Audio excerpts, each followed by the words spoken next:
পাশের পাড়ার এক মামনিকে খুব পছন্দ করি, নাম্বারও আছে। মাঝে মাঝে ভাবি কল করে সব বলেই দিই, কিন্তু সাহস করলোই না।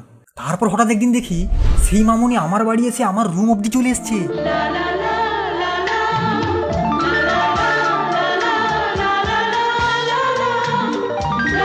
আমি গত কয়েক বছর ধরে একটা কথা বলবো ভাবছি, আর আজই দেবো ভাবছি।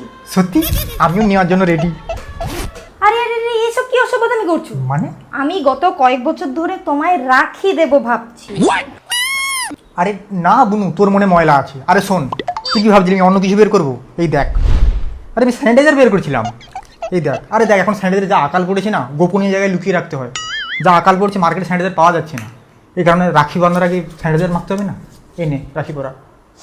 ছলো ছলো নয়নে হাসি মাখা বদনে, ছলো ছলো নয়নে হাসি মাখা বদনে।